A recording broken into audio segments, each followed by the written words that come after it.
Assalamualaikum warahmatullahi wabarakatuh. Alhamdulillahirrabbilalamin, sahabat-sahabat Suara Yalang. Pada malam ini saya bisa kembali hadir. Oke, sahabat-sahabat semuanya, pada malam hari ini saya ingin mengajak rekan-rekan untuk sedikit berdiskusi tentang bagaimana COVID-19 dan pengaruhnya terhadap dunia anak-anak kita.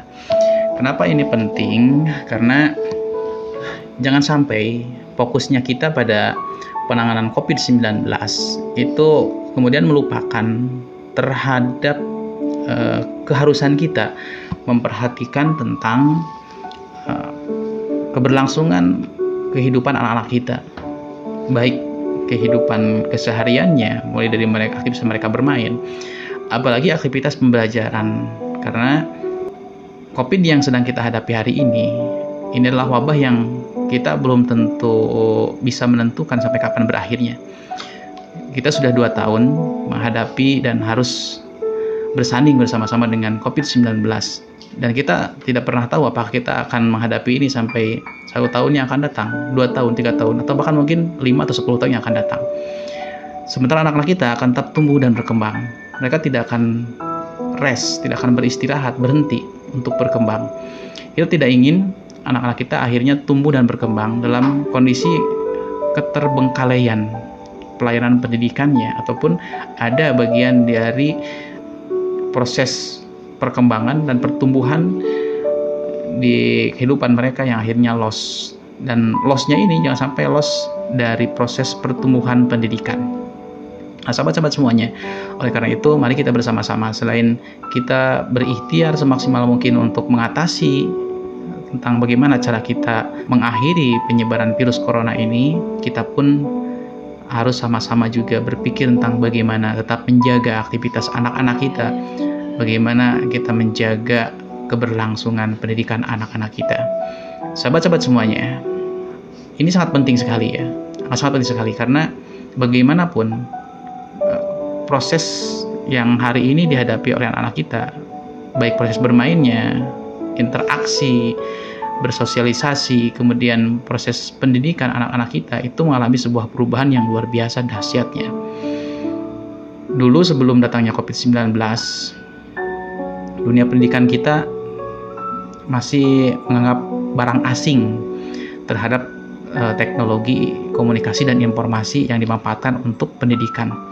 Bahkan nyaris kalau ada seminar, pelatihan, diklat yang berkaitan dengan pemanfaatan teknologi informasi dan komunikasi untuk pendidikan, itu sepi peminatnya, tidak terlalu antusias gitu.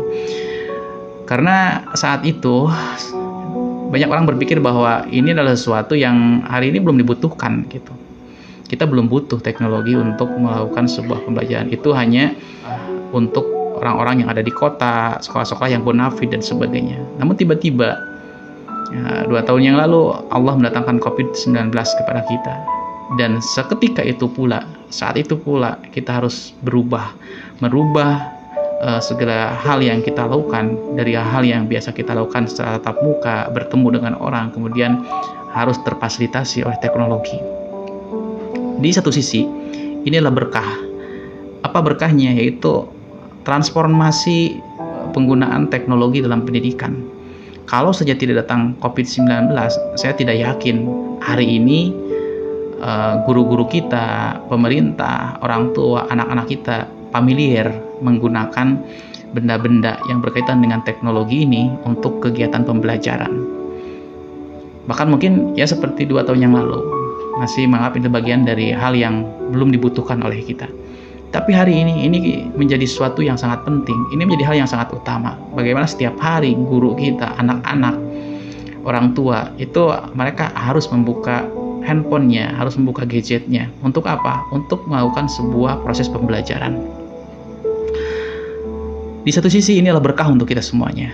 Bagaimana kondisi ini Allah datangkan untuk membuat kita menjadi orang yang mentransformasikan diri kita, kebiasaan kita menjadi sesuatu yang terbiasa dengan kehadiran teknologi ini. Bahkan internet hari ini mungkin perkembangannya sangat pesat sekali. Banyak sekali rumah-rumah yang akhirnya menggunakan atau memasang jaringan-jaringan internet dibanding 2 tahun sebelumnya, sebelum kehadiran virus corona. Tapi di sisi lain kita harus memperhatikan efek negatifnya, karena akselerasi kita dalam menggunakan teknologi ini untuk kegiatan pembelajaran itu belum diimbangi dengan kedewasaan kita dalam menyikapi teknologi ini. Hari ini terjadi di tengah-tengah kehidupan masyarakat kita, bagaimana orang tua mulai kesulitan memisahkan antara anak-anaknya dengan gawai, dengan handphone. Handphone sudah menjadi salah satu virus yang tidak kalah menakutkan dari kehadiran virus corona. Mungkin iya, ketika anak-anak kita dirumahkan, mereka terhindar dan terbebas dari terjangkitnya virus corona. Tapi mereka dengan mudah terjangkit oleh virus kecanduan handphone dan gawai.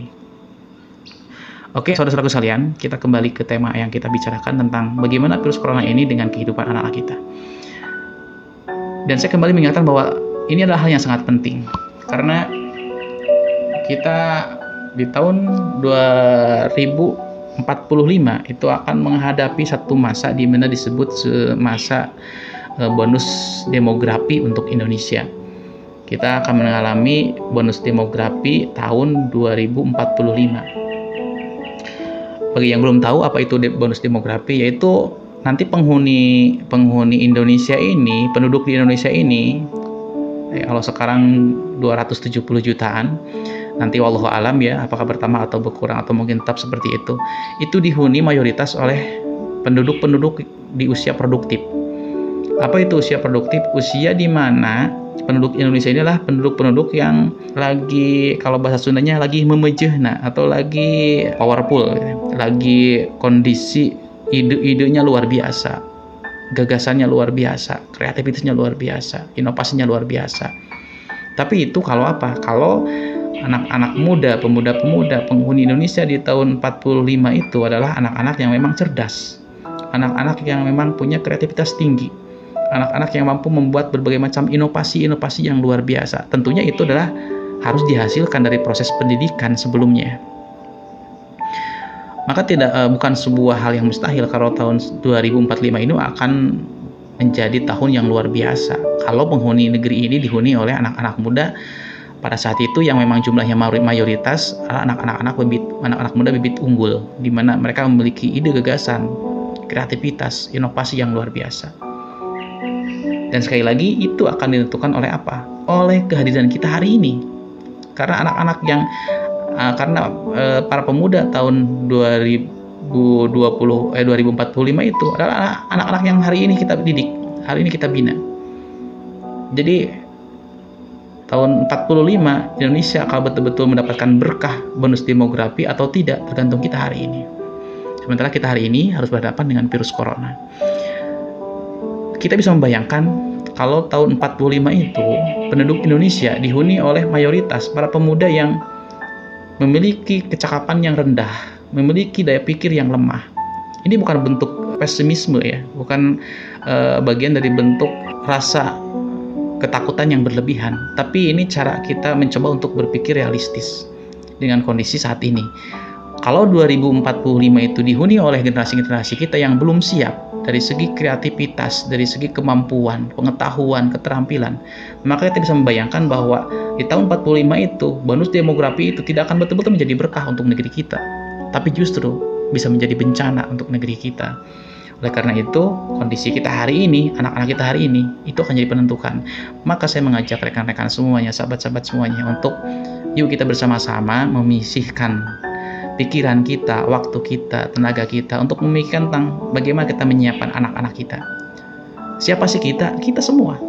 Saya tidak mengajak guru, karena hari sebelum datangnya corona, konflik antara orang tua dengan guru itu sangat runcing sekali. Bahkan banyak yang berujung pada meja hijau ya, pengadilan.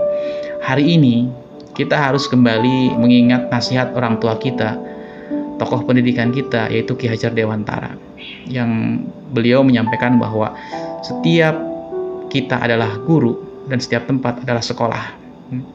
Maka masa corona ini saat momentum di mana kita harus kembali mengingat nasihat itu.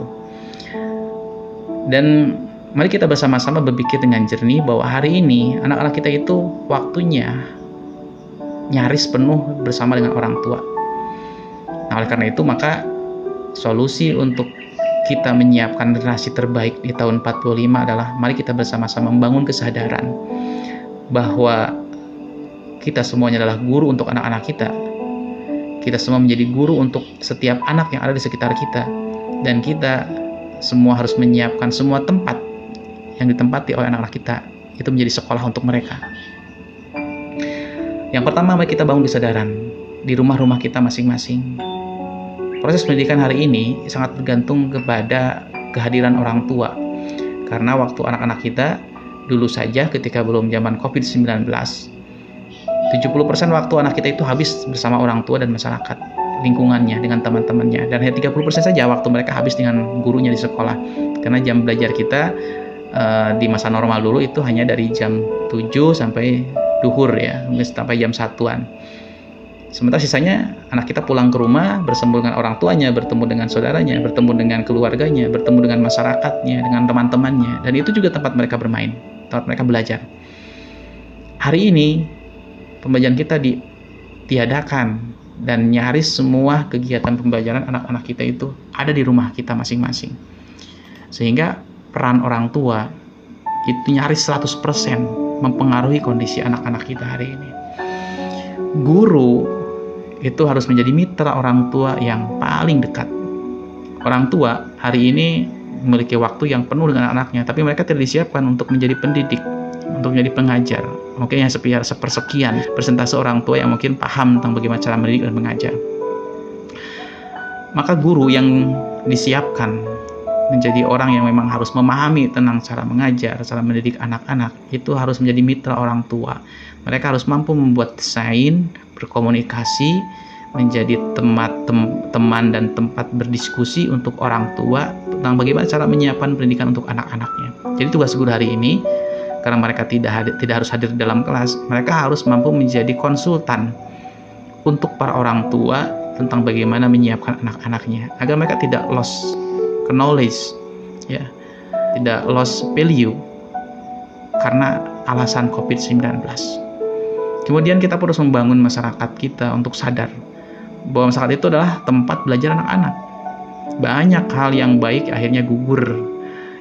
Hal yang baik yang diajarkan oleh sekolah, oleh guru itu gugur karena digugurkan oleh lingkungan anak-anak tinggal. Hal baik yang diajarkan di sekolah itu bisa hilang ketika anak-anak pulang ke rumah bertemu dengan lingkungan yang kontradiktif dengan apa yang mereka pelajari di sekolah. Maka saatnya kita membangun kesadaran bersama antara orang tua, kemudian masyarakat, dan guru, kemudian juga pemerintah agar menyiapkan sarana prasarana yang lebih siap agar bisa diakses sehingga terjadi pemerataan akses pendidikan di seluruh lapisan masyarakat kita. Hari ini masih banyak di antara anak-anak kita, keluarga Indonesia yang belum sanggup mengakses teknologi informasi ini untuk kegiatan pembelajaran. Walaupun secara hitung-hitungan kalau kita lihat dari statistik penggunaan internet di Indonesia, itu internet Indonesia ini 70% penduduk Indonesia sudah menggunakan gawai, sudah menggunakan internet. Bahkan jika dilihat banyak dari satu orang penduduk Indonesia, satu orang warga Indonesia itu menggunakan 1, 2, bahkan lebih dari 2 akses kepada internet. Dan ternyata juga dari sekian banyak penduduk Indonesia ini, yang paling besar mengakses internet itu kebanyakan anak-anak remaja kita, yang notabene mereka itu akan menjadi penghuni negeri ini dan menjadi pemimpin di negeri ini di masa-masa tahun 2045. Oleh karena itu maka di waktu yang singkat ini saya ingin mengajak kepada sahabat-sahabat semuanya untuk bagaimana kita membangun kesadaran tentang menyiapkan pendidikan anak kita dengan sungguh-sungguh. Dan ini adalah tanggung jawab kita semuanya, bukan tanggung jawab guru saja, bukan tanggung jawab sekolah saja, bukan tanggung jawab pemerintah saja. Karena anak-anak kita setiap hari hidup bersama kita di rumah-rumah kita, maka kita semua punya kewajiban untuk menjadi guru. Sekali lagi, mari kita perankan diri kita, siapapun kita, dimanapun kita, apapun jabatan kita, apapun posisi kita adalah guru. Untuk siapa? Untuk semua anak yang ada di sekitar kita. Dan dimanapun ketika ada anak-anak di sekitar kita, maka kita harus menyiapkan tempat itu menjadi tempat sekolah, menjadi sekolahan, madrasah untuk anak-anak kita. Sahabat-sahabat semuanya, mudah-mudahan apa yang saya sampaikan ini bukan bermaksud untuk menggurui sahabat-sahabat semuanya, tapi untuk bersama-sama mengingatkan bahwa ini adalah hal penting. Ini ada hal penting yang harus kita bersama-sama pikirkan. Selain bagaimana kita menyelesaikan masalah COVID-19, ada masalah tentang bagaimana masa depan kita, bagaimana masa depan kepemimpinan negeri kita, dan bagaimana masa depan peradaban kita yang harus kita siapkan hari ini, dan itu tidak boleh terganggu oleh masalah COVID-19. Terima kasih. Mudah-mudahan kita selalu diberikan kekuatan, kesabaran, dan kesehatan, dan mudah-mudahan COVID-19 segera berakhir dari negeri kita dan dari bumi ini. Assalamualaikum warahmatullahi wabarakatuh. Salam pendidikan.